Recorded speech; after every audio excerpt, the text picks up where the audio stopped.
मुफ्ती साहब, पहला सवाल आपका, 16 मिनट हैं, हम दोनों लोगों के सवाल लेंगे। जी जी, बहुत शुक्रिया। आपकी जो अभी बात हुई बहुत अहम थी, मैं इसको चाहूँगा कि आगे डिस्कस करूँ, लेकिन चूँकि अभी ये वो सेगमेंट है क्रॉस एग्जामिनेशन, तो सबसे पहला सवाल आपसे ये है कि जो मैं इतनी देर से कॉन्टिंजेंसी आर्ग्यूमेंट आपको बता रहा था, ये अकल से ही बता रहा था हजरत, आप ये बताएं कि आप इन्फिनिट रिग्रेस ऑफ कॉजेस को पॉसिबल मानते हैं या नेसेसरी बीइंग के एग्जिस्टेंस को सही समझते हैं, चूंकि दो ही ऑप्शन हो सकता है, आप ये बताएं।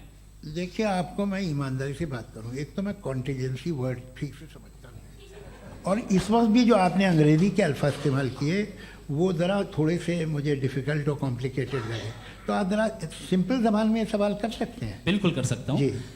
यूनिवर्स की हर चीज कॉन्टिंजेंट होने का मतलब यह है कि वो अपने एग्जिस्टेंस में किसी के ऊपर डिपेंडेंट है। जो भी चीज डिपेंडेंट होगी वो चीज इंडिपेंडेंट नहीं हो सकती, तो उसका कोई ना कोई कॉज होगा।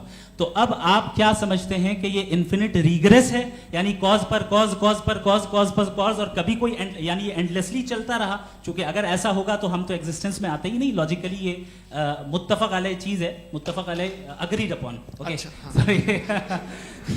इस पे हमने एग्री किया था कि मुश्किल शब्द आएगा तो अर्थ बताना पड़ेगा। तो इन्फिनिट रिग्रेस तो पॉसिबल नहीं है, तो कहीं ना कहीं आपको रुकना पड़ेगा ऐसे नेसेसरी बीइंग पर। नहीं, कोई जरूरत नहीं रुकने की। किसने कहा आप रुकना पड़ेगा? आप रुकते हैं खुदा पे, आप नहीं रुकते। आप कहते हैं वो हमेशा से, जब उस वक्त से है जब वक्त नहीं था। आप कहाँ रुकते हैं कि अब हुआ था वो? आप नहीं कहते। हम क्यों नहीं मान सकते कि यूनिवर्स जो है और बल्कि मल्टीवर्सेस जो है वो हमेशा से हैं, वो बनती है, बिगड़ती है। एक हमारे यहाँ एक चीज़ है ब्लैक होल, वो समेट लेता है वापस, फिर ब्लास्ट होता है, फिर फैल जाता है। और इसमें हमारी तो खैर कोई औकात ही नहीं है इंसान की। एक छोटे से ज़र्रे पे हम 50-60 साल की उम्र रखते हैं, जो करोड़ों अरबों साल की कायनात है उसमें, और पैदा भी नहायत ही बेहुदा वजह से हुए थे। तो इसमें ये सोचना कि इसकी वजूहात और ये क्यों है, ये डिपेंडेंट है, ये हम देख रहे हैं, क्या मालूम। आप सोचिए कि ये जो फैल रही है कायनात, ये कहाँ फैल रही है, ये कहाँ जा रही है, और ये फैल क्यों रही है? अरे बना ली थी तुमने, रुको भैया, हाँ काफ़ी है। ये फैल क्यों रही है? ये और कौन सी कायनात जिसे मैं दूरबीन से देखता हूँ तो 2 बिलियन लाइट ईयर पे है, उससे मेरा कोई वास्ता ही नहीं है। 2 बिलियन ईयर यानी अगर मैं 80,000 माइल्स पर सेकेंड से चलूं तो 20 करोड़ साल में वहां पहुंच जाऊंगा। इसकी ज़रूरत क्या थी? ये दुनिया, ये कायनात तो इंसान अशरफुल मखलूक़ात के लिए बनाई गई ना। तो ये सब ये टर्म समझ में नहीं आया, इसमें कोई ख़ास समझने वाली बात थी भी नहीं।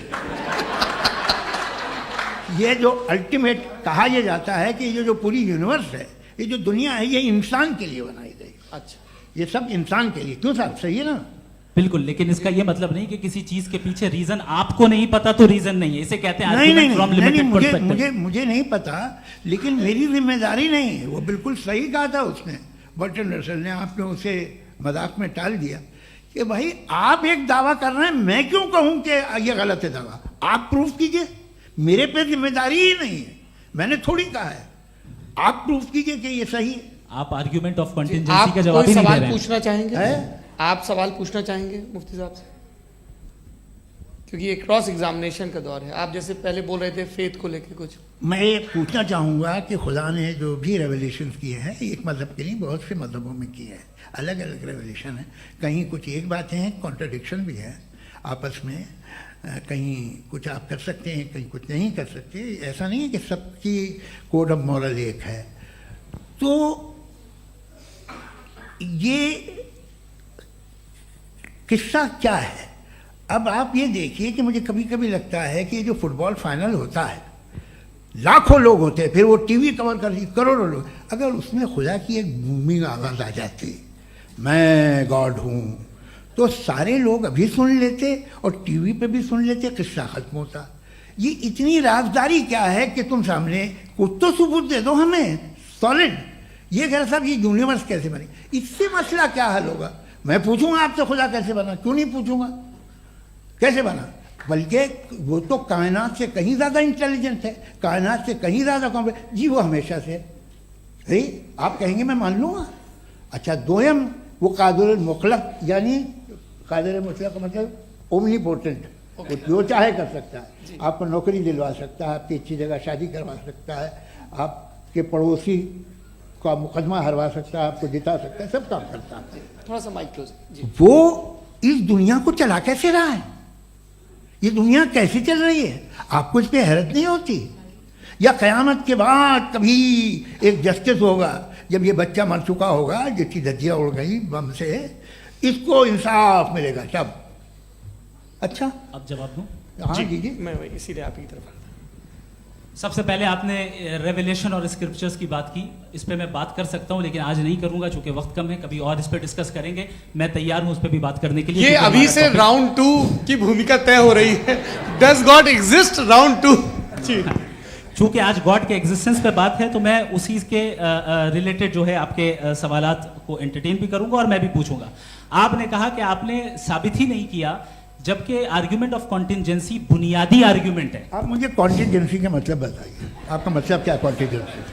कॉन्टिजेंसी का मतलब यह हुआ कि हर वो वजूद जो किसी भी चीज का पाबंद है, हर वो वजूद या हर वो चीज जो अपने एग्जिस्टेंस में किसी भी चीज के पाबंद है और उससे बाउंड है, उसको उसकी जरूरत है, उस पर डिपेंड करती है, तो जाहिर सी बात है कि उसका कोई ना कोई कॉज होता है। ये तो अक्ल की बात है, ये आप रीजनिंग की बात करते हैं, मैं वही कर रहा हूं। दूसरी चीज आपने ये बात कही कि इतने बिलियन लाइट ईयर्स दूर है, उसका मेरा क्या लेना देना। फिर मेरे ख्याल से आपको ये नहीं कहना चाहिए I think therefore I am an atheist. आपको सोचना चाहिए, सिर्फ आप एक लिमिटेड दायरे में रहकर नहीं सोचें बल्कि बाहर निकलकर सोचें। आपने तीसरा सवाल किया, आपने 2-3 सवाल एक साथ किए। ऐसी बातें ना कीजिए, कुछ लोगों को इतराज हो जाएगा आप पे कि आप कुछ भी सोचिए, ये इजाजत आपको है नहीं, मुझे है।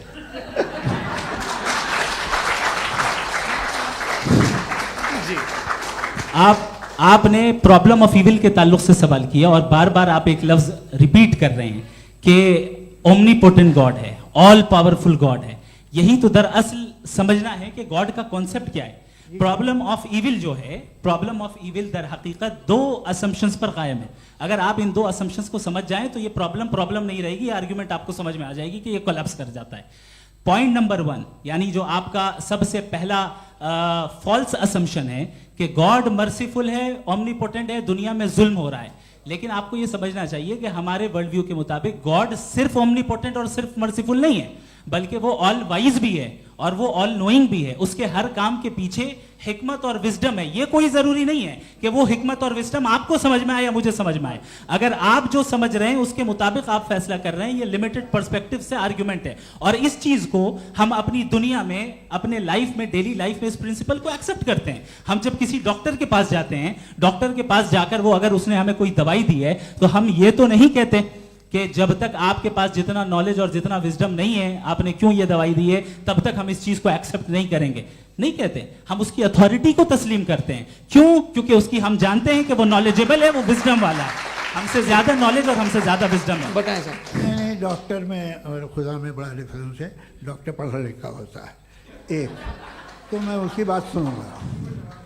2M ये नहीं, कुछ जवाब तो ये भी नहीं है सर आप प्लीज, ये आ आप जाइए, अगर चलिए। सब ऑडियंस से बोलने लगेंगे तो हाँ। फिर मतलब नहीं सिविलाइज्ड बहस का। मतलब आप ये कहें कि चूंकि आप डॉक्टर पे बिलीव करते हैं इसलिए खुदा पे बिलीव किए, क्या ये मिसाल आपको समझाने के लिए। आर्ग्यूमेंट है, इस पे आपको एतराज नहीं है। तो सिंपल बात ये है कि मैं अगर ये यकीन कर लूँ कि एक ओमनीपोटेंट, उसकी मसलहत है, ये जो बच्चे मर रहे हैं ये मसलहत है उसकी, मुझे नहीं चाहिए इसकी मसलहत। उसकी मसलहत नहीं, यही तो समझना है। मतलब एक्सपीरियंस।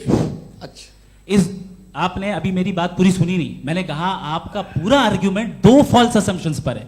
एक फॉल्स असम्पशन मैंने बता दिया, दूसरा फॉल्स असम्पशन ये है कि इस दुनिया में इविल के होने का कोई गुड रीजन नहीं है, जबकि हमारे पास बाज रीजंस मौजूद हैं, हमारे पास बाज वजूहात मौजूद हैं। अगर इस दुनिया में इविल ना हो तो आप गुड को डिफाइन कैसे करेंगे? अगर जुल्म ना हो आप इंसाफ को समझेंगे कैसे? अगर तारीकी ना हो तो आप लाइट को समझेंगे कैसे?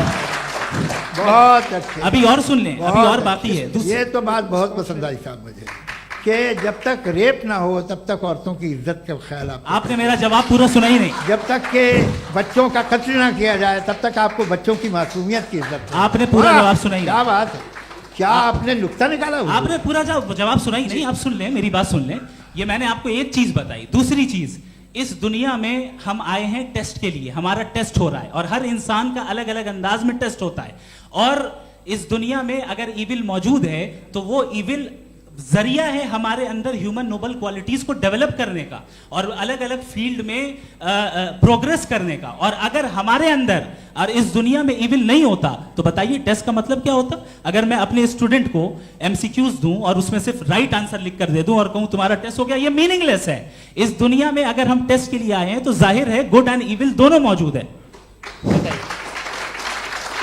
तो अगर गुड एंड इविल दोनों मौजूद है तो ये इविल भी खुदा का बनाया हुआ है?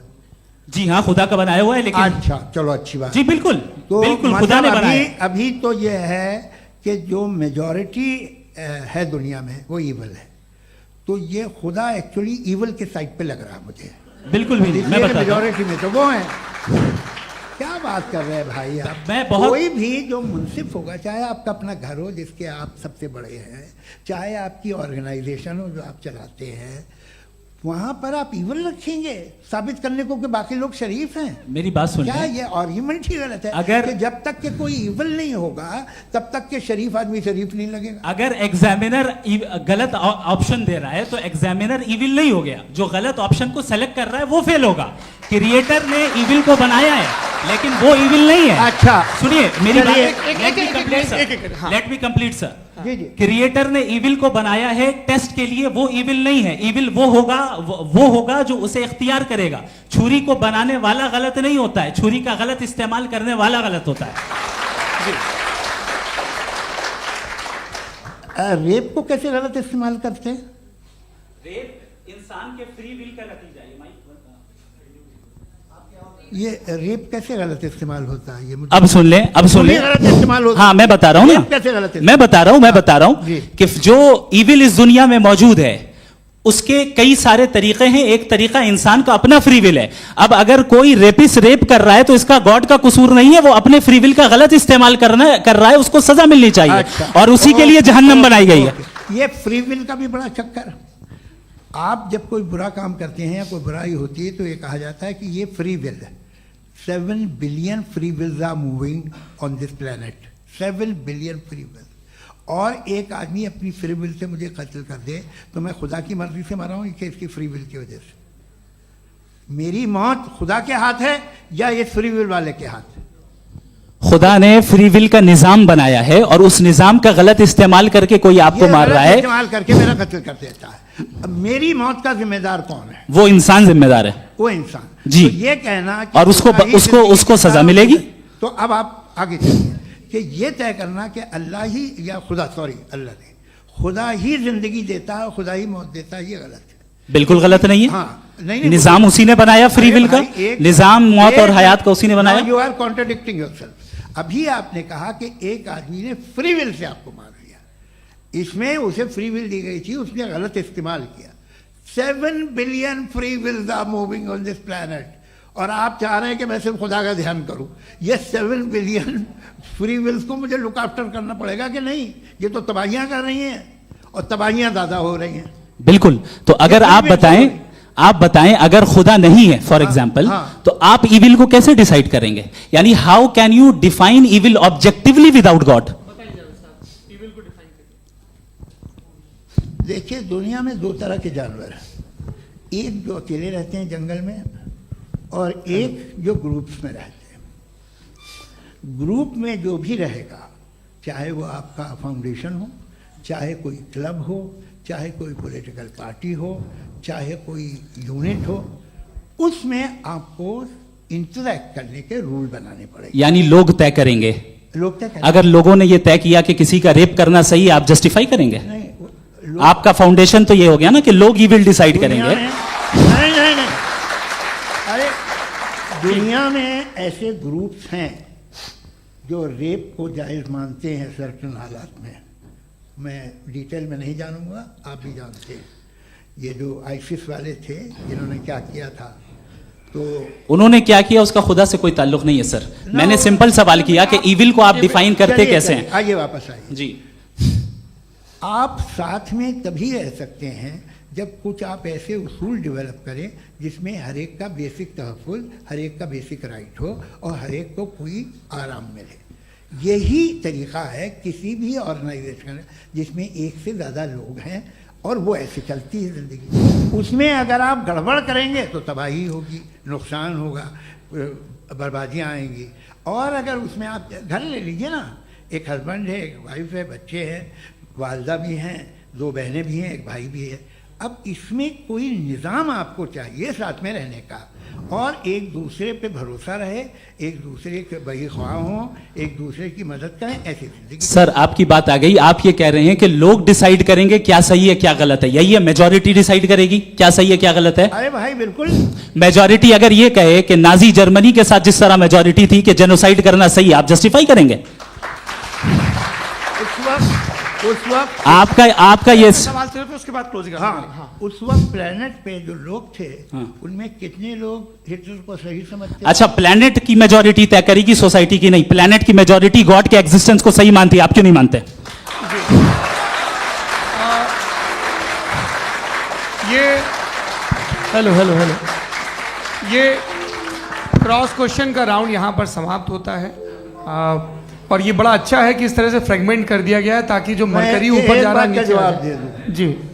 प्लेनेट की ज़्यादातर मेजॉरिटी कुछ दूसरे मजहबों के खुदा को मानती है। आप उन्हें क्यों नहीं, आप तो मेजॉरिटी की बात कर रहे हैं। अच्छा, ये मैंने क्लोजिंग majority की बात- आप ये कह रहे हैं इविल और गुड को डिसाइड मेजॉरिटी करेगी, मेजॉरिटी जो कर दे वो सही हो जाएगा। क्लोजिंग इसको जैसा आप ही लोगों ने तय किया है उसी फॉर्मेट को फॉलो कर लेते हैं। हाँ भाई, मैंने तो भले लोगों पे एतबार किया और तब मॉडरेशन तय किया। जी, आपके पास 5 मिनट का वक्त है, क्लोजिंग आर्ग्यूमेंट है, उसके बाद हम ऑडियंस से क्वेश्चन आंसर लेंगे जावेद साहब के क्लोजिंग आर्ग्यूमेंट के बाद। ओके, टाइम स्टार्ट्स बहुत शुक्रिया जी। हमारा जो टॉपिक है डज गॉड एग्जिस्ट, मैं इस पे इतने एकेडमिक तैयारी करके आया था, मुझे था कि मैंने सोचा था कि कई सारे मैं आर्ग्यूमेंट्स दूंगा, लेकिन वक्त की भी किल्लत और जावेद साहब बार बार इधर उधर चले जा रहे थे तो उसको भी थोड़ा एंटरटेन करना पड़ गया। डज गॉड एग्जिस्ट पे मैं एक ही आर्ग्यूमेंट दे पाया, आर्ग्यूमेंट्स बहुत हैं और डेफिनेटिव आर्ग्यूमेंट्स हैं, और मेरे आर्ग्यूमेंट को किसी एक राउंड में भी इन्होंने एंटरटेन नहीं किया और रेफ्यूट नहीं किया, एक राउंड में भी नहीं, एक राउंड में भी नहीं, कौन सा? और ना ही अभी आपका क्लोजिंग आर्ग्यूमेंट आएगा नहीं, वो उसमें। बता देना। Argument of contingency sir. अरे मैं आपसे कई बार कह चुका हूँ कंटीजेंसी का मतलब अब क्या मैं कैसे सर, समझाऊं प्लीज, आपको आपस में हाँ, आप और प्लीज, कितने प्लीज। आसानी से समझाऊं मैं, मुझे तो नहीं समझ में आ रहा है। बस- आप अपनी- sir, argument sir, of contingency Urdu में बोल सकते हैं। हाँ, आप अपनी बात पूरी कर ले जी। आखिरी 4 मिनट। दूसरी चीज, just a minute please ma'am, can I talk? दूसरी चीज ये है कि आपने एक तो इसका जवाब नहीं दिया, दूसरा आपने गॉड के ना होने पर कोई डेफिनेटिव आर्ग्यूमेंट नहीं दिया, सिर्फ मजहब पे बात कर रहे हैं आप। मजहब तो आज हमारा टॉपिक ही नहीं था, आज तो हमारा टॉपिक हो, आप मजहब से ले लेकर आईएस तक चले गए। भाई हमारा क्या ताल्लुक है उससे? We condemn them. और उसका गॉड से क्या ताल्लुक है? अगर कोई गलत काम कर रहा है, किसी ने किसी को कत्ल किया, किसी ने किसी का रेप किया, उसको सजा मिलनी चाहिए। और आपके पास कोई भी rational strong foundation of morality नहीं है।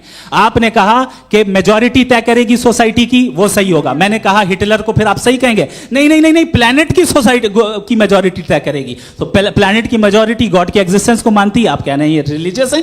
तो यानी आपके पास कोई स्ट्रॉन्ग फाउंडेशन नहीं है ऑब्जेक्टिव मोरालिटी का। ऑब्जेक्टिव मोरालिटी का अगर कोई फाउंडेशन है तो वो सिर्फ गॉड है, गॉड है, गॉड है। थैंक यू जी। ये मुफ्ती शमाइल नदवी साहब का क्लोजिंग आर्ग्यूमेंट था। अब हमारे पास जी ये बड़ा अच्छा है कि दोनों लोगों को मॉडरेटर से शिकायत भी और बोल रहे भाई हमारी शाबाशी भी तो करते चलो। अब मेरी बात जी, आपके पास जावेद अख्तर साहब 5 मिनट का वक्त है, ये आपका क्लोजिंग आर्ग्यूमेंट है, टाइम रीसेट कर दें जी। देखिए, बहुत सारी बातें हैं। गॉड का डेफिनेशन दुनिया के किसी भी रिलीजन में है कि वो ओमनीपोटेंट है, ओमनीप्रेजेंट है, he is just, he is kind, he loves you and so on. मैं जब दुनिया देखता हूँ तो मुझे कोई ऐसा सुप्रीम पावर यहाँ दिखाई नहीं देती है जो इंसान की बहबूदी के लिए कुछ कर रही हो, कमज़ोर को बचा रही हो, मदद कर रही हो, जालिम को पीछे हटा रही हो। मैं नहीं देखा, तारीख़ में नहीं। एक तो अगर है और ये देख रहा है तमाशा, तो उसका होना न होना बराबर है। दोयम ये कि ये जो है, जब आप ये कहते हैं कि कायनात जिसकी कंटीजेंसी ये है, मैं देखिए वो लफ्ज़ इस्तेमाल किया मैं, तो ये कैसे हो सकती है भाई? और फौरन आप सरेंडर कर देते हैं कि जाहिर है कि इसका बनाने वाला तो इससे 10,000 गुना ज़्यादा कॉम्प्लिकेटेड होगा, उस पर आपके होने पे कोई इतराज़ नहीं है।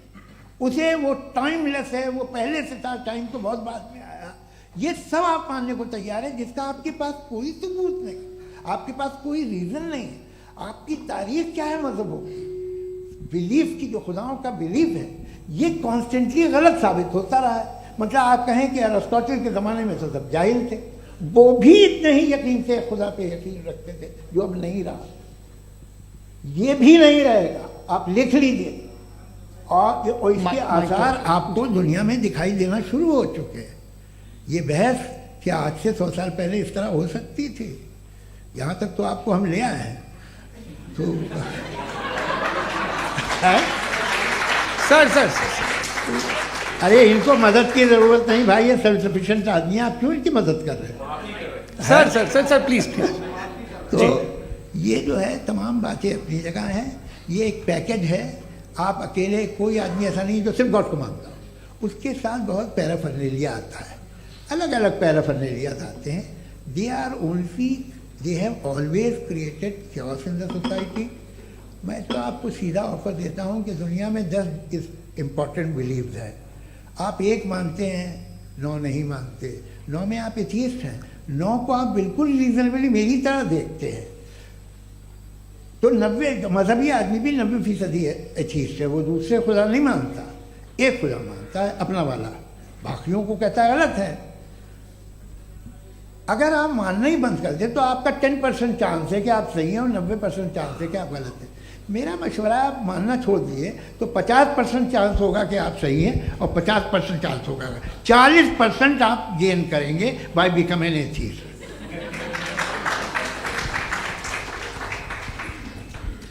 ये एक फरसूदा ख्याल है, ये ख़त्म हो रहा है, हो सकता है मेरी ज़िंदगी में ना हो, लेकिन ये हो जाएगा। जो बातें ये इनको आप मेटाफिज़िकल ये वो ऐसे रिस्पेक्टेबल टर्म दे दिए, ये तो उन लोग के हैं जिन्हें ना फिज़िक्स मालूम थी ना मेटा मालूम था, ये उन्होंने आपको दिए हैं।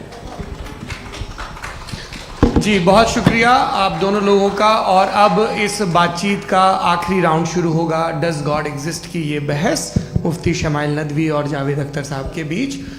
आप लोग अपने अपने हाथ ऊपर करेंगे, मैं यहाँ से तय करूँगा। और माइक हमारे पास है क्या? एक ही माइक है ऑडियंस के लिए? 2 माइक है, एक इस तरफ एक इस तरफ, ठीक है। तो जी सबसे पहले हमारी सहयोगी हैं मारिया शकील जी, पूछिए सवाल। थोड़ा सा रुकेंगे ताकि कैमरे का फ्रेम आप पर आ जाए, आपकी तो प्रैक्टिस है टीवी की। जी नदवी साहब, मैं खुदा को मानती हूँ, पहले मैं इसी प्रमाइस से शुरू कर रही हूँ और ये बता रही हूँ आपको, मैं मानती हूँ, लेकिन कुछ सवाल हैं जो जावेद साहब ने उठाया, उसका जवाब आपको देना चाहिए। पहला सवाल ये कि गज़ा में सालों से छोटे बच्चे मर रहे हैं, वो उनको, अगर खुदा मर्सीफुल है, हम मानते हैं कि अल्लाह ताला में बहुत ताकत है, तो वो बच्चे क्यों मर रहे हैं? दूसरी बात ये कि अगर कंटिजेंसी की जो आप बात करते हैं, पूरे मुस्लिम ममालिक मिल करके भी उन गज़ा के बच्चों को क्यों नहीं बचा पा रहे हैं? क्योंकि अगर वो चाहते, क्योंकि अल्लाह ताला उन पर हुकूमत करते हैं, सब पर हुकूमत करते हैं, तो वो उनको क्यों नहीं बचा? जी थैंक यू वेरी मच। बहुत अच्छा किया आपने इस चीज़ को जिक्र कर दिया, मैं इसको और अच्छे से एक्सप्लेन करने की कोशिश करता हूँ। देखें, जहाँ तक आपने कहा कि गज़ा के बच्चों को मारा जा रहा है, देखें 2 वर्ल्ड व्यू है, एक एथिस्टिक वर्ल्ड व्यू, एक थीस्टिक वर्ल्ड व्यू है। बच्चे मर रहे हैं दोनों वर्ल्ड व्यू में, लेकिन हमारा वर्ल्ड व्यू कह रहा है कि रिकॉम्पेंस है, ये कह रहे हैं कि उनका मरना बेकार जाने वाला है, कोई उसका रिकॉम्पेंस नहीं है, चूंकि इनके यहाँ आखिरत और अल्लाह का कोई तसव्वुर या गॉड का कोई तसव्वुर नहीं है। आपने ये सवाल किया कि गॉड मर्सीफुल है, क्यों नहीं रोकता? ये मैंने बताया कि ये मिसकंसेप्शन है लोगों के दरमियान कि गॉड को सिर्फ मर्सीफुल और ओमनीपोटेंट समझते हैं। गॉड के सिर्फ यही 2 एट्रीब्यूट्स नहीं हैं, गॉड के कई सारे एट्रीब्यूट्स हैं, उनमें से अल हकीम भी है, उनमें से ऑल वाइज भी है, ऑल नोइंग भी है। लिहाजा अगर इस दुनिया में किसी को तकलीफ आ रही है और गॉड उसको नहीं रोक रहा है, वो इसलिए नहीं रोक रहा है चूंकि इंसानों को फ्री विल दिया गया है। ठीक इसी सुनिए ठीक इसी तरीके से अगर एक डॉक्टर किसी छोटे बच्चे को इंजेक्शन लगा रहा है, उसे तकलीफ पहुंच रही है, उसके लिमिटेड पर्सपेक्टिव के एतबार से यह गलत हो रहा है और डॉक्टर बुरा है। लेकिन जब आप ब्रॉडर पिक्चर को देखेंगी, आपके और हमारे पास सिर्फ एक पिक्सल है, हमें इतना नजर आ रहा है कि गजा में कत्ल हो रहा है, लेकिन इसके पीछे कितना रिकॉम्पेंस उनको मिलने वाला है, पूरा पिक्चर गॉड के पास है। तो एक पिक्सल से आप पूरे पिक्चर को कभी भी जज नहीं कर सकती। आप इसमें कुछ जोड़ना चाहेंगे? आपको कुछ बोलना है इसमें? भैया आपने बहुत अच्छा जस्टिफिकेशन दिया। या आप वो जो वहाँ के प्राइम मिनिस्टर इजराइल के उन्हें भेजिए, वो बहुत खुश होंगे। आप जस्टिफिकेशन दे देना कि अगर गॉड नहीं है तो बच्चे क्यों मर रहे हैं, आप बताएं। जी, वो ये सवाल पूछ रहे हैं कि अगर आप ईश्वर का अस्तित्व नहीं मानते हैं तो उन बच्चों की मौत को आप कैसे इंटरप्रेट करते हैं? भाई ये दुनिया जो है, जो ताकतवर लोग होते हैं वो एक नाइंसाफी करते हैं। तो ये अच्छा काम है आपके नजदीक, तो नेचर नाइंसाफी पे मबनी है। अरे मेरे भाई, आप नेचर की कहाँ बात कर रहे हैं, तो इंसान की बात जी, कर ये रहा तो फिर जब मैं इंसान की बात कर रहा था, आप नेचर की बात करने लग क्रॉस गए। एग्जामिनेशन नहीं। हूं। हाँ, अब आप मुझे बोलने नहीं देंगे तो अलग बात है, आप बोलिए, मुझे कोई जल्दी नहीं। जी नहीं, ये क्रॉस एक एग्जामिनेशन मिनट है। रुकिए, क्रॉस मुझे एग्जामिनेशन। बोल तो लेने दीजिए। जी, बोलिए। ठीक है। बात ये है कि ह्यूमन सोसाइटी तभी साथ में रह सकती है जब वो मोहब्बत से, एकता से, एक दूसरे के एहतराम करके रहे। इसके अलावा पॉसिबल नहीं है, अकेले तो इंसान रह नहीं सकता। वहाँ पर कुछ लोग हैं जो फाउल करते हैं। वो फाउल हम हमेशा से तारीख में होता आया है। आज ये हो रहा है, जो हो रहा है बहुत बुरा हो रहा है, बहुत जालिमाना है, बहुत जाबराना है। उसको आप कहें कि ये बच्चों को कॉम्पनसेशन मिल जाएगा या इसकी इंजेक्शन है, इंजेक्शन तो हेल्थ के लिए दिया जाता है। आप ये कह रहे हैं कि ये बच्चों की जो धज्जियां उड़ रही हैं ये इंजेक्शन है, ये टेस्ट है, ये टेस्ट है और उस टेस्ट में उनको अगले ऐसा रिकॉम्पेंस मिलेगा जो आपके तस्वुर के बाहर है। ये आप 3 बरस के बच्चे को बारूद से उड़ा के टेस्ट ले रहे हैं। वाह, वो नहीं ले रहा है, खुदा नहीं उड़ा रहा है, इजराइल उड़ा रहा है। जी, ये तो उसको कंडेम अगला करें। सवाल लेते हैं। अगला सवाल लेते हैं प्रोफेसर पुरुषोत्तम अग्रवाल। मुफ्ती साहब, एक निवेदन आपसे है कि कम से कम थोड़ा सा माइक क्लोज एक रिलीजियस और फिलोसफिकल कर मैं प्लीज। एक रिलीजियस और फिलोसफिकल ट्रेडिशन है जो ब्रह्मांड को यानी यूनिवर्स को ही अंतिम मानती है। सर्वम खलु इदम ब्रह्मम, this is Chandogya Upanishad and it completely rules out the existence और नेसेसिटी, आपके शब्दों में necessity of a creator. The creation itself is the creator. तो एक मिनट प्लीज। दूसरा जो सवाल आपने अभी, जो आप बार बार कह रहे हैं कि भगवान विद्वान भी है, वाइज, सब जानने वाला, तो अगर विजडम में दुनिया भर के पापों और अत्याचारों को बर्दाश्त करना शामिल है, तो फिर इसका मतलब ये हुआ कि अगर मैं फ्री विल से उसको अपोज करता हूं तो ईश्वर की विजडम और मेरी फ्री विल में कॉन्ट्राडिक्शन है। Because when I am opposing whatever is happening in Gaza, then I am opposing the God's will और गॉड्स विजडम। जवाब लेते हैं क्योंकि तो गॉड की विजडम में, एक मिनट सर प्लीज सर, ये एक जुमला, गॉड की विजडम है कि गाजा में जो कुछ हो रहा है वो हो रहा है, मैं उसका अपोज कर रहा हूं, तो मैं गॉड की विजडम के खिलाफ जा रहा हूं। एक सवाल। दूसरा ये नहीं, आपने 2 ऑलरेडी। सर आप और सवाल कर लें, लेकिन मुझे 2 जवाब दे सर, दीजिए। सर, पहले आपने ये कहा, सुनिए मेरी बात सुनिए। भाई, इजराइल के गॉड के मुताबिक तुम्हारा ठीक हो रहा है ना? प्रोफेसर, नहीं हो रहा है, ठीक नहीं हो रहा है, मैं बता रहा हूं क्या हो रहा है। आप तशरीफ रखिए, मैं बता रहा हूं क्या हो रहा है। Let me complete please. एक सेकंड गाइस, एक सेकंड। ये देखिए, ऐसा है कि ये सब बड़ा आपस में विचार विमर्श के बाद ये तय हुआ था कि कुछ नियम बना लिए जाएं ताकि एक टाइम बाउंड बातचीत चले। और भाई साहब, आप बड़ा जरूरी काम कर रहे हैं लेकिन कैमरे के फ्रेम में आके उस काम को गड़बड़ कर दे रहे हैं। ठीक है गुरु, अब मेरे को कहीं का गुस्सा कहीं निकालना था, सॉरी। नहीं, कोई गुस्सा नहीं है जी। तो प्रोफेसर ने सवाल पूछे, आप उनके जवाब दें, और थोड़ा ये सब लोग थोड़ा ख्याल रखें भाई, सवाल संक्षिप्त रखें जी। आपने 2 सवाल किए। सबसे पहला ये कहा कि हमारे पास ये कॉन्सेप्ट है कि ये यूनिवर्स खुद नेसेसरी बीइंग है, creation itself is the creator. How irrational is this कि मैं एग्जिस्ट करूंगा बाद में, लेकिन अभी एग्जिस्ट कर भी रहा हूं, यानी एक ही टाइम में एग्जिस्ट भी कर रहे हैं, नहीं भी कर रहे हैं। This is not true. दूसरी चीज आपने कहा कि अगर इजराइल में, सॉरी माफ कीजिएगा, Israel doesn't exist, occupied Palestine में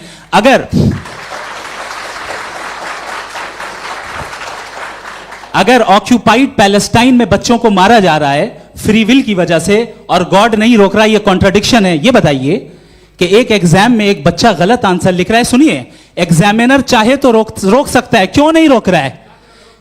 ये कॉन्ट्राडिक्शन है, ये कॉन्ट्राडिक्शन नहीं है। माइक नहीं सर, ये आपस में जी, ये क्या आपका सवाल? माइक दीजिए। फ्री विल दिया गया है टेस्ट के लिए, अकाउंटेबिलिटी के लिए। अगर फ्री विल नहीं होता तो आप कहते हैं हमें रोबोट बना दिया गया। नॉट मिसरिप्रेजेंट माय पोजीशन, आपकी जो भी पोजीशन, मैं अपनी फ्री विल के नाते, अपने ह्यूमन विजडम के नाते गाजा में हो रही अत्याचार का विरोध करता हूं। बिल्कुल करना चाहिए। आपके हिसाब से मैं गॉड की विजडम का विरोध कर रहा हूं? बिल्कुल नहीं, समाज हो रहा है गॉड की, बिल्कुल भी नहीं, बिल्कुल भी नहीं। उसका वहां पर गाजा में कत्ल होना ये इंसानों के गलत इस्तेमाल का नतीजा है, फ्री विल के इस्तेमाल का नतीजा है। गॉड इसका हुक्म नहीं देता, उससे रोकता है। यही तो मसला है ना, आपके लिए कॉन्सेप्ट क्लियर नहीं नहीं भाई, आपने तो बताया था इंजेक्शन लगाने से बच्चे को तकलीफ होती है, ये इंजेक्शन लगा। सर आप ऐसे रेटोरिक स्टेटमेंट दे तब तो कोई मसला नहीं समझते रहेंगे। This is a rhetoric statement, this is not a logical argument sir. I am sorry, I am sorry. आखिरी 30 मिनट बड़े मुश्किल होने वाले हैं। जी मुफ्ती साहब आगे बैठे हैं, इनको माइक दीजिए।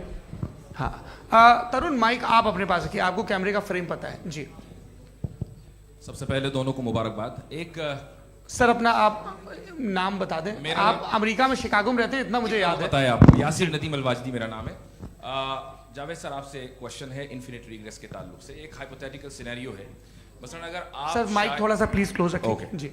अगर आप शायर इसलिए हैं कि आपके कोई उस्ताद शायर थे, और वो इसलिए शायर थे कि उनके कोई उस्ताद शायर थे, और इसी तरीके से हम माजी में पीछे चलते चलते चले जाएं और कहीं ना रुके, तो माफ कीजिएगा आप कभी शायर नहीं हो सकते। लेकिन आप शायर हैं, आपका शायर एग्जिस्ट करता है, इसका मतलब ये है कि आप कहीं ना कहीं रुके हैं।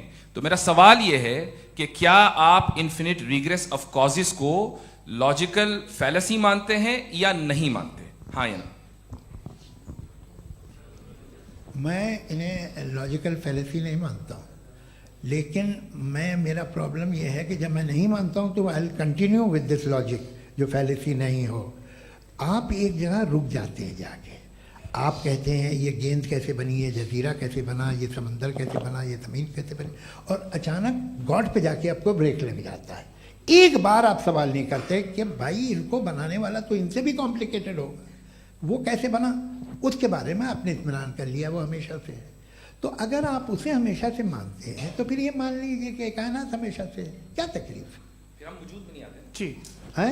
हम मौजूद नहीं। अच्छा सर क्यों नहीं हो मैं सकता? बताऊं प्लीज प्लीज। जैसे मैंने मिसाल दी आपके शेर, आपका शेर कभी वजूद में ना आता अगर शायर इसी तरह चलते रहते हमेशा। जी माइक मेरे ख्याल से एक सेकंड। इन्फिनिट रिग्रेस का कॉन्सेप्ट क्लियर नहीं हो पाया, ऐसे रहने दें, लेट्स मूव ऑन सर। ठीक है। हाँ थोड़ा सा मॉडरेटर का भी ख्याल रखें। नहीं आपने तो रखा है, आपने रखा है। यहाँ पे गौहर रजा साहब हैं, वो भी एक सवाल पूछना चाहते हैं।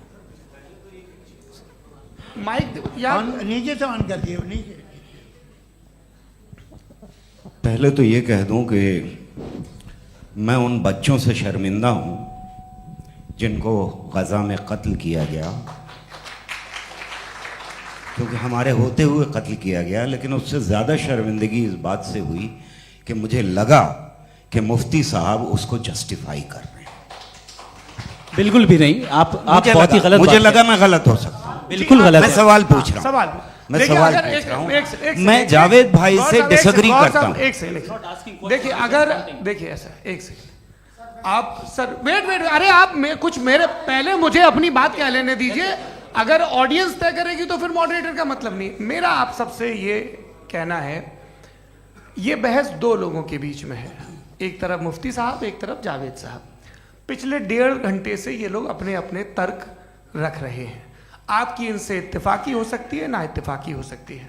मेरे उस्ताद मुझे सिखा गए हैं कि मुखामुखम में असहमति की गुंजाइश बची रहनी चाहिए। अगर मैं आपकी बहुत इज्जत करता हूं गौहर साहब, आपने जो कमाल की किताबें लिखी, साइंटिफिक टेम्परामेंट, लेकिन मेरी ये गुजारिश है आप सबसे कि यदि आप इन लोगों ने जो बोला उन पर टिप्पणियां करेंगे तो ना वक्त की पाबंदी रहेगी, ना वो अनुशासन। आप सवाल पूछ लें, उस सवाल में जो बात आ जाए वो आ जाए। मैं जावेद साहब से डिसएग्री करता हूं, इसलिए जावेद साहब से सवाल पूछ रहा हूं। आपका सवाल जावेद अख्तर साहब से। और सवाल ये है मेरा कि जावेद साहब ने कई बार लॉजिक का इस्तेमाल किया कि साइंस में लॉजिक है और रिलीजन में लॉजिक नहीं है। मेरा ख्याल ये है कि रिलीजन में भी लॉजिक है, लेकिन उस लॉजिक की बेसिस ये है कि आप रुक जाते हैं, जिसका जिक्र जावेद साहब ने बार बार किया, यानी खुदा के तसव्वुर पे आते हुए, गॉड के तसव्वुर पे आते हुए रुक जाते हैं। और इसमें सवाल पूछना मतलब फॉरबिडन होता है।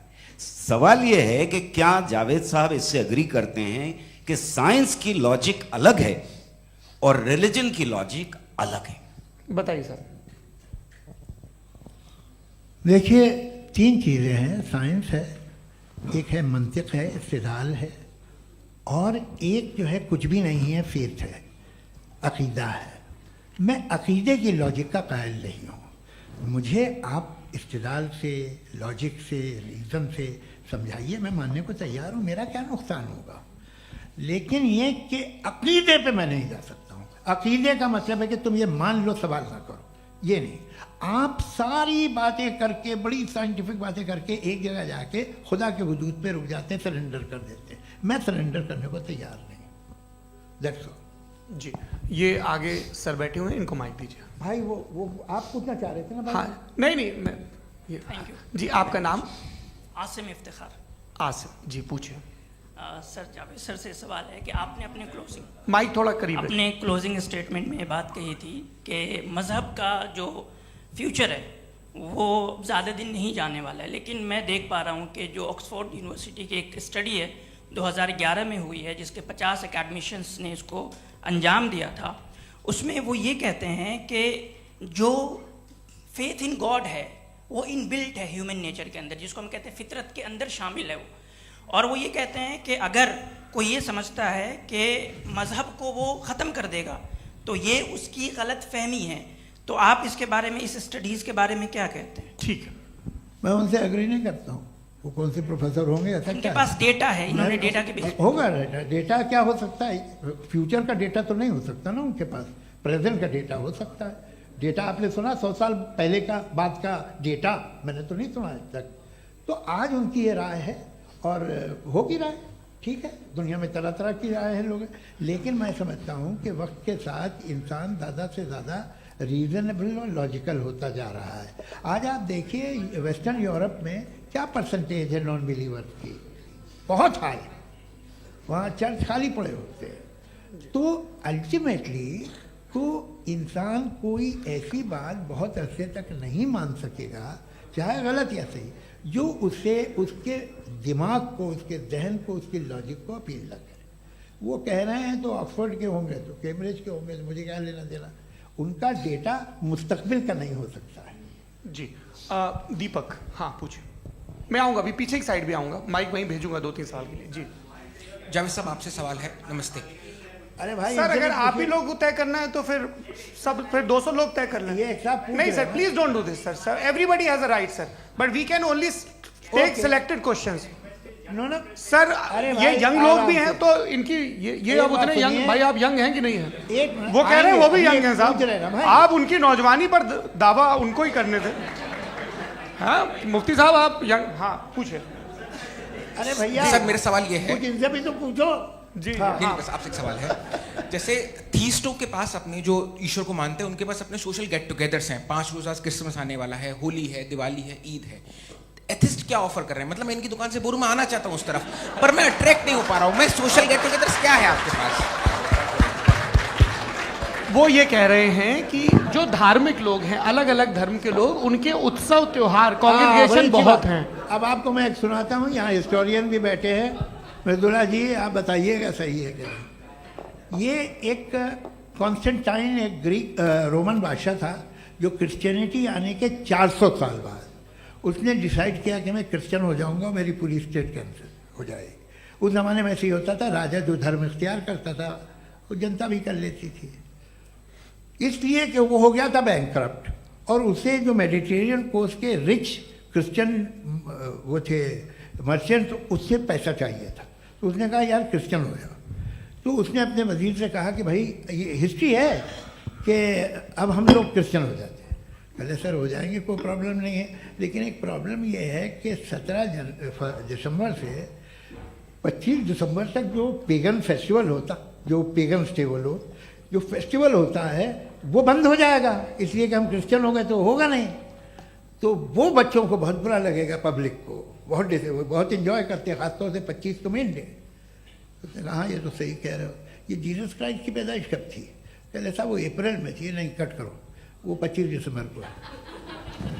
ये हकीकत है जी। और 400 साल बाद क्रिश्चियनिटी के अप्रैल से दिसंबर ले आए, और इसलिए कि यहाँ पेगन फेस्टिवल होता था। अब मनाते हैं आप आराम से। ये जो सारे फेस्टिवल हैं ये रिलीजन से, हर एक को एक इंटरटेनमेंट डिपार्टमेंट चाहिए होता है अपनी कंपनी चलाने के लिए। तो ये रिलीजन ने, ये सेकुलर त्योहार थे जिन्हें रिलीजन्स ने ले लिया है। ये मौसम के थे, फसलों के थे, किसानों के थे, उसको आपने लेके रिलीजियस रंग दे दिया। ये कोई रिलीजन से थोड़ी आए आप। अच्छा हमें देखिए, हम तो मुल्द हैं, हम ईद मनाते हैं, हम दिवाली मनाते हैं, हम होली मनाते हैं, हम क्रिसमस मनाते हैं। बम्बई की फिल्म इंडस्ट्री की सबसे बड़ी होली हमारे घर में होती है, सबसे बड़ी ईद हमारे घर में होती है। वो हमारी सोशल वो है, हमारे हेरिटेज है। ऐसा थोड़ी है कि we will throw the baby along with the water. ये तो अच्छी चीज़ है, इन्हें रखो, जो बेकार है फेंक दो। जी हाँ, हेलो जी, मेरा सवाल नादवी जी से है। जैसा कि आपने बोला कि गॉड टाइम के भी परे हैं और गॉड इतनी कॉम्प्लेक्स चीज़ है कि उसे ह्यूमन माइंड समझ नहीं सकता, और गॉड ने अर्थ पे फ्री विल भी दे दी है, तो आप अपना वक्त ज़ाया क्यों कर रहे हैं गॉड के बारे में बात करके? अपन को तो बात करनी चाहिए कि सोसाइटी को बेहतर कैसे करें। जी, मैं गॉड वही बताता है सोसाइटी को कैसे बेहतर करें। अभी मैं आपका जवाब देता हूँ। आपने कहा कि टाइम पे वो एग्जिस्ट नहीं करता, सो नहीं, मेरा सवाल ये है कि जैसा आपने बोला कि गॉड बहुत ही कॉम्प्लेक्स चीज है। मैंने कहा ही नहीं कि कॉम्प्लेक्स है, तो आपके अल्फाज हैं। कॉम्प्लेक्स का लफ्ज गॉड के लिए सुइटेबल नहीं है। क्यों? क्योंकि कॉम्प्लेक्स वो चीजें होती हैं जो ऑब्जेक्ट हो। God is not an object जिसको आप इंस्ट्रूमेंट के जरिए लेबोरेटरी में जाके टेस्ट करें, oh it's very complex. No, वो कोई कार का इंजन नहीं है। मेरा वो फिलोसॉफिकली नेसेसरी बीइंग ऐसी बीइंग है जो सिंपल बीइंग है। हाँ, आप उसको मुकम्मल तौर पे उसकी तमाम हिकमतों को जान ले और हर चीज को जान ले, ये पॉसिबल नहीं है, क्योंकि वो ऑल वाइज है, आप ऑल वाइज नहीं है, और वो खुदा है, वो आपको सारी चीजें बता दे, ये जरूरी नहीं। मेरा सवाल ये नहीं था, मेरा सवाल ये था कि जब गॉड इतना परे है इस दुनिया से कि उसने अर्थ पे फ्री विल भी दी है, हम सब ह्यूमंस की फ्री विल है, और जो सोसाइटी में हो रहा है वो अपन लोग डिसाइड करेंगे, तो अपन लोग डिसाइड नहीं करेंगे ना, अपन लोग डिसाइड नहीं करेंगे। गॉड जो है, गॉड ने वो उसकी जात, उसकी एग्जिस्टेंस टाइम एंड स्पेस से परे है, लेकिन वो हमारा टेस्ट ले रहा है और उसी गॉड ने हमें बताया कि तुम्हें क्या करना है क्या नहीं करना है, तो जाहिर है उस गॉड की बात सुनेंगे ना। जी, वो पीछे एक चश्मा लगाए जो मैम खड़ी हैं, उनको दीजिए। हाँ, आप जी जी बिल्कुल आएंगे। देखिए मैं कोशिश कर रहा हूँ सब तरफ जाने की। हाँ, उनको दीजिए माइक। जी, हेलो सर, मैं ओमनी प्रेजेंट नहीं हूँ, टाइम पाबंद हूँ, और जहां तक कोशिश कर सकता हूँ करूंगा। जी, अपना नाम बताइए। मेरा नाम उर्सुला है, मैं दिल्ली यूनिवर्सिटी की एक स्टूडेंट हूँ और मैं स्टूडेंट फेडरेशन ऑफ इंडिया से हूँ। मेरा सवाल मुफ्ती जी से है कि इस हॉल के इस कमरे में बैठ के हम लोग रेप की मोरालिटी के बारे में फिलोसफिकली बात तो कर सकते हैं, बट असलियत ये है कि रोज़मर्रा की ज़िंदगी में औरतें रेप के थ्रू गुजरती हैं, और हम लोग सिर्फ नंबर्स पे इस तरह नहीं देख सकते, क्योंकि कितनी औरतें हैं इन कंट्रीज़ में जहाँ पे आप बता रहे हैं कि केसेस कम हैं, जिनका एक्सेस है कि वो जाके केस फाइल कर सकें। कितनी औरतें हैं जो जिनको काम करने की आज़ादी है उन कंट्रीज़ में। यूरोप में ये आज़ादी आ गई, यूरोप में ये रूल्स आ गए, तो हम आज उसके बारे में बात कर पा रहे हैं। जी, जवाब।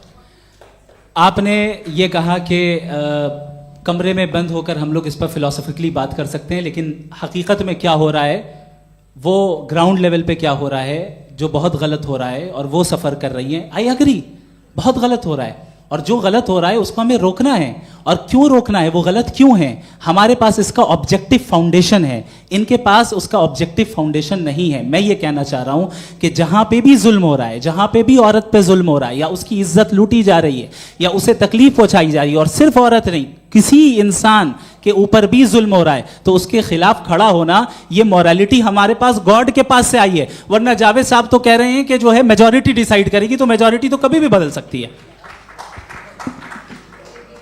क्या आप ये थोड़ी सी आपको गलतफहमी है। मैं अगर मेरे जुमले से ये मदनस निकला या मैंने कहा तो ये जुमला मैं वापस लेता हूँ, ये मेरा मतलब ही नहीं था कि मेजॉरिटी डिसाइड करेगी। मेजॉरिटी डिसाइड करे तो दुनिया में बड़ी वैसे आपने कहा था ये जुमला, अच्छा हो सकता है, मैं मान रहा हूँ। बाद में रिकैप कर लेंगे। अरे भाई, एक सेकंड मैं अपनी एक्सप्लेनेशन दे रहा हूँ। मुनासिब बात यह है कि हम सब के सब दिल में जानते हैं कि क्या अच्छा है क्या बुरा है, हमें पता है अच्छी तरह से। जो लोग बुरे काम करते हैं उन्हें भी मालूम अच्छा क्या है।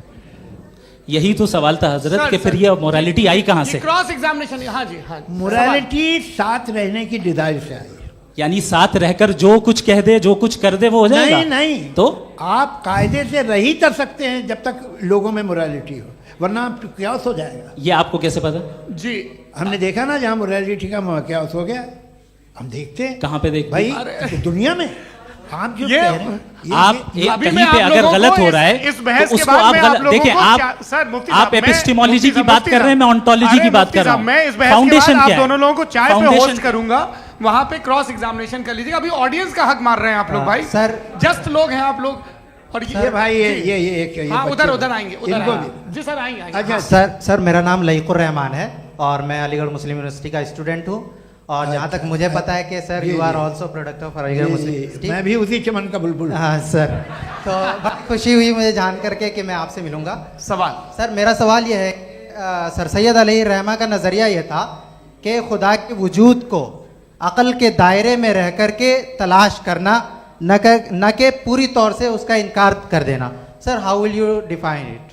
नहीं तो ये तो आप इन्हें बताइए। ये सवाल आपसे खुदा का वजूद साबित कर रहे हैं तो सर आपने इनकार कर रखा है, इस वजह से मेरा क्वेश्चन उन्होंने यही सर से एक सेकंड सर सैयद ने यही कहा ना कि अक्ल से आप खुदा के वजूद को साबित नहीं कर सकते, यही कहा ना भाई। वो उन्होंने कहा कर सकते हैं और वो कर दिया गया आज। वो फोन तलाश करना या साबित करना अक्ल से अक्ल से नहीं हो सकता। अरे सवाल तो सुन लीजिए जी। अक्ल से नहीं हो सकता है, यही कहा ना आपने। अक्ल से हो सकता है, अरे वो यही कह रहे हैं भाई, आप बता रहे हो सकता है, वो तो कुछ और। आप अगर सर देखो नौजवान फोन ले लो, वो इतनी कमाल की यूनिवर्सिटी है। अरे भाई दे दो ना जरा, एक मिनट दे दो भाई, मेरी बात सुनो, माइक पे बोलो ताकि जो लाखों लोग देख रहे हैं। माइक दे दो ना। अरे देंगे ना माइक, तुम ठहरो तो। हाँ सर मेरा सवाल ये था कि सर सैयद अलैहि रहमा का एक नज़रिया था अपना कि खुदा का जो वजूद है उसको अक़ल के दायरे में रह करके तलाश करना है, न कि पूरे तौर से इनकार कर देना है। ये उनका कॉन्सेप्ट था। लेकिन मेरा सवाल ये है कि आप इसको कैसे डिफाइन करते हैं, एक्सप्लेन कैसे करेंगे? मैं आपसे जानना चाहता हूँ, क्योंकि you are the product of Aligarh Muslim University. मुझे अक़ल के दायरे में रख के मैंने बहुत तलाश की, मुझे मिला नहीं। हाँ ये इधर वो चश्मा लगाए जो, हाँ उनको दे दीजिए।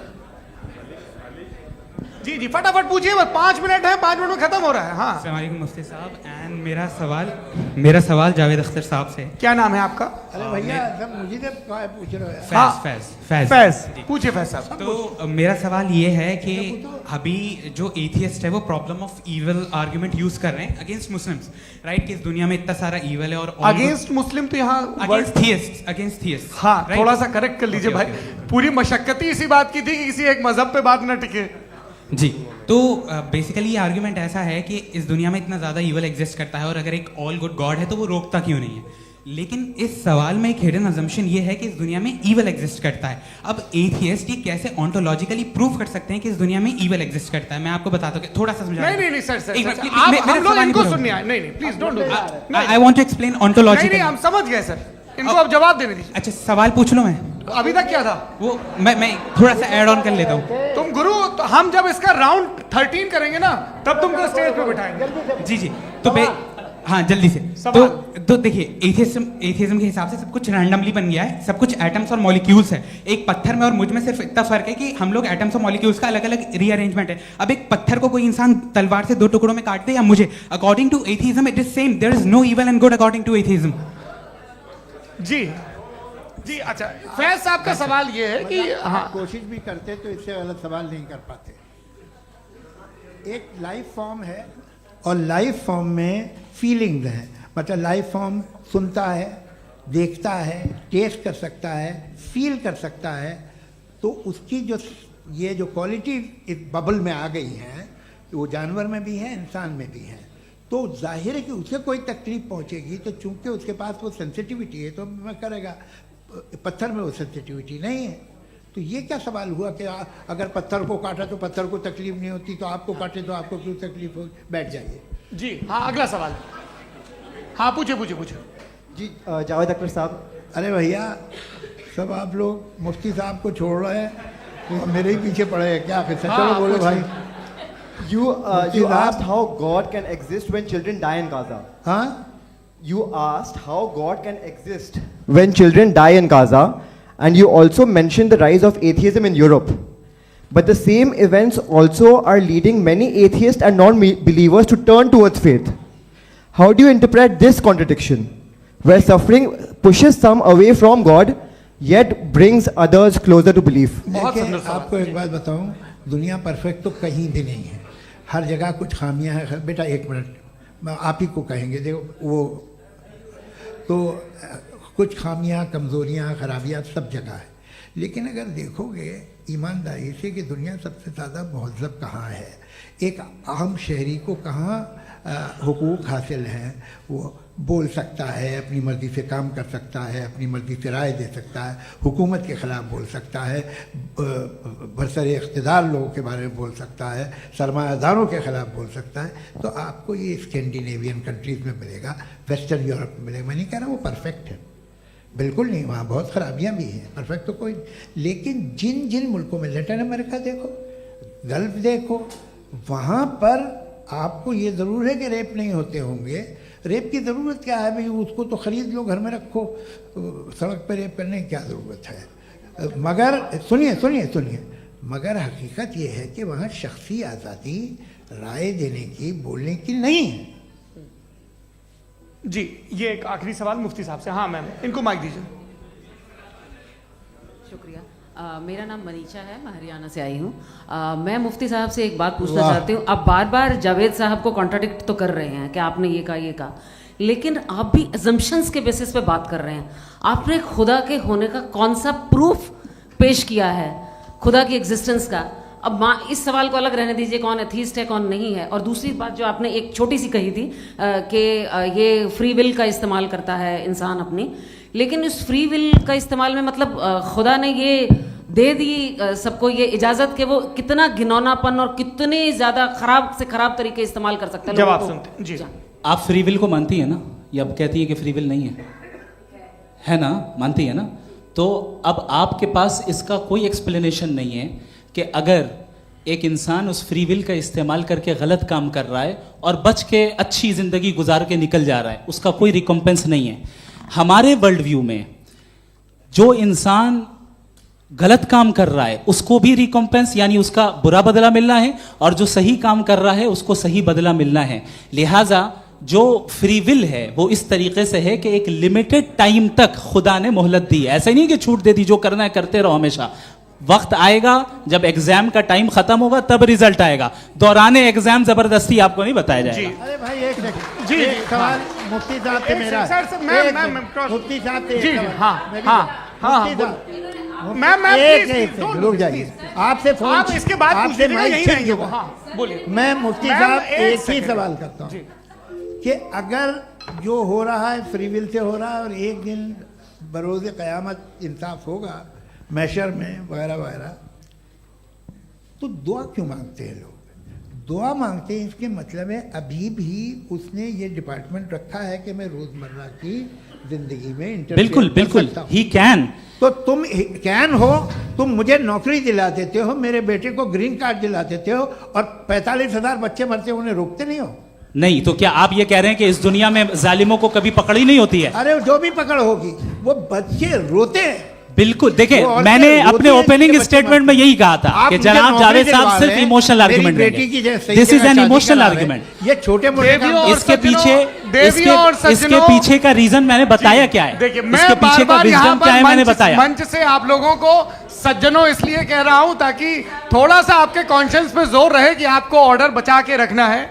वक्त तय हुआ था, ये वक्त पूरा हुआ, आपने इतने धैर्यपूर्वक सुना, मैं आप सबका बहुत बहुत शुक्रगुजार हूं। यदि इन दोनों विद्वानों की इच्छा होगी तो कभी हम इस बातचीत का राउंड 2 राउंड 3, यही तो देखिए खूबी है इंसान की कि बहस मुबाहसे में वो पड़ा रहता है। आप लोगों ने बड़े धैर्य का परिचय दिया, बहुत बहुत शुक्रिया। इसी के साथ ये बातचीत यहाँ पे आप समाप्त लोग को होती है। मैं एक बात बता दूं, ये सारी बहस हो गई, अब मुफ्ती साहब और बड़े मुफ्ती साहब इन साथ के साथ में खाना खाने वाला हूँ।